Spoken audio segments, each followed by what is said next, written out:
राधे राधे आप सभी बहनों को। आज हम इस वीडियो में सुनेंगे शरद पूर्णिमा की कथा। तो बहनों, पूर्णिमा के व्रत का सनातन धर्म में बहुत महत्व है। हर महीने में पड़ने वाली पूर्णिमा तिथि पर व्रत करने से भगवान विष्णु और माता लक्ष्मी की विशेष कृपा प्राप्त होती है। इस कहानी में माँ लक्ष्मी और श्री हरि की इसी कृपा को प्राप्त करने के लिए एक साहूकार की दोनों बेटियां हर पूर्णिमा को व्रत किया करती थी। इन दोनों बेटियों में बड़ी बेटी पूर्णिमा का व्रत पूरे विधि विधान से पूरा व्रत रखती थी। वहीं छोटी बेटी व्रत तो करती थी, लेकिन नियमों को आडंबर मानकर उनका अनदेखा करती थी।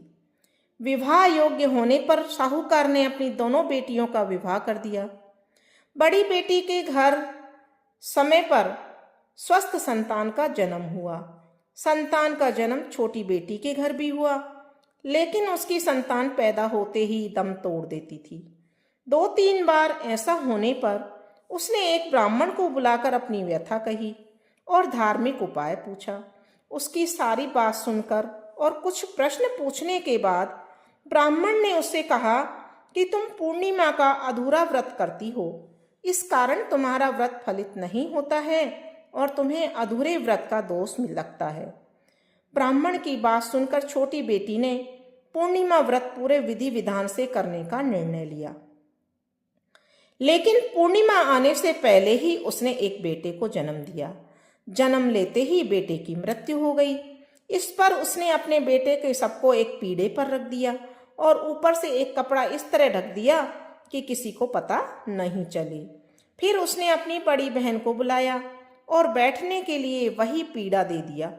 जैसे ही बड़ी बहन उस पीढ़े पर बैठने लगी, उसकी लहंगे की किनारी बच्चे को छू गई और वह जीवित होकर तुरंत रोने लगा।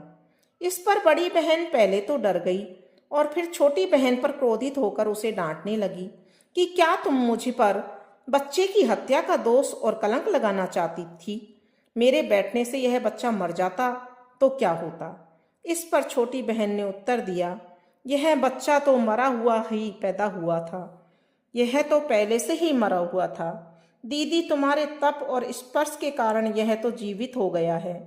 पूर्णिमा के दिन जो तुम व्रत और तप करती हो, उसके कारण तुम दिव्य तेज से परिपूर्ण और पवित्र हो गई हो। अब मैं भी तुम्हारी तरह व्रत और पूजन किया करूंगी। इसके बाद उसने पूर्णिमा का व्रत विधि पूर्वक किया और इस व्रत के महत्व और फल को पूरे नगर में प्रचार और प्रसार किया। जिस प्रकार माँ लक्ष्मी और श्री हरि ने साहूकार की बड़ी बेटी की कामना को पूर्ण कर सौभाग्य प्रदान किया, हे पूर्णिमा माता, हे महालक्ष्मी माता, हे विष्णु भगवान, हम पर भी वैसी ही कृपा दृष्टि बनाए रखना।